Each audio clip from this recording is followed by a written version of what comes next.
President Obama devoted more words to his inauguration speech last month to climate change than any other single issue.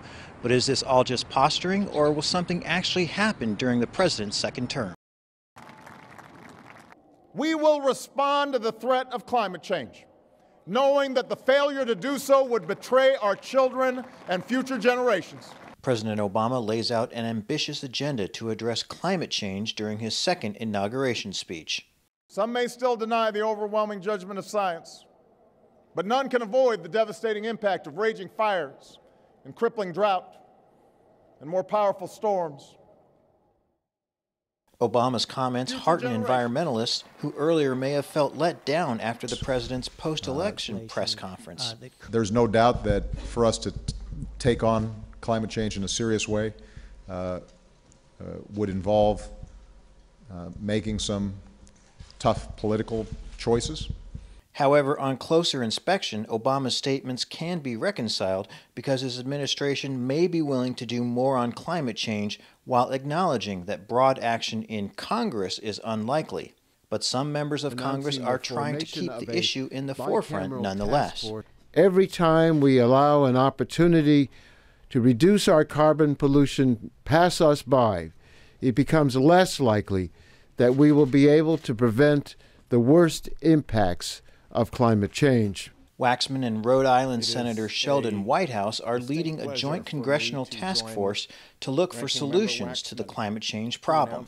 The changes we are making to our planet are truly unprecedented in the history of our species.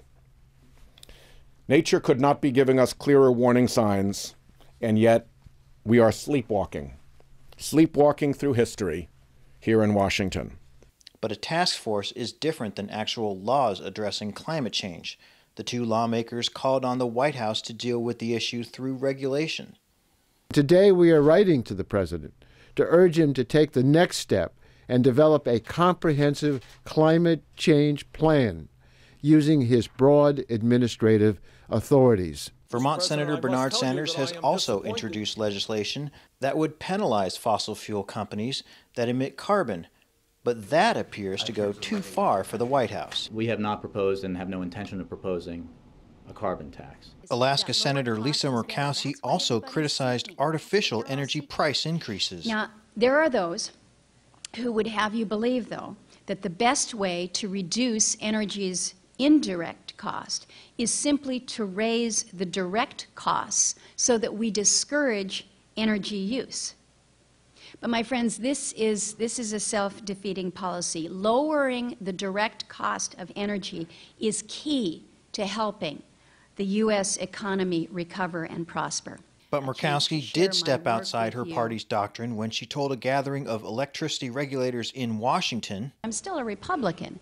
And as a Republican, I will stand before you and I will talk about climate change and I will talk about the environmental responsibility that we have as producers and consumers of energy. The president's stance on energy issues, and in particular global warming, will be tested later this month at a large rally here in Washington, D.C. by opponents of the Keystone Pipeline.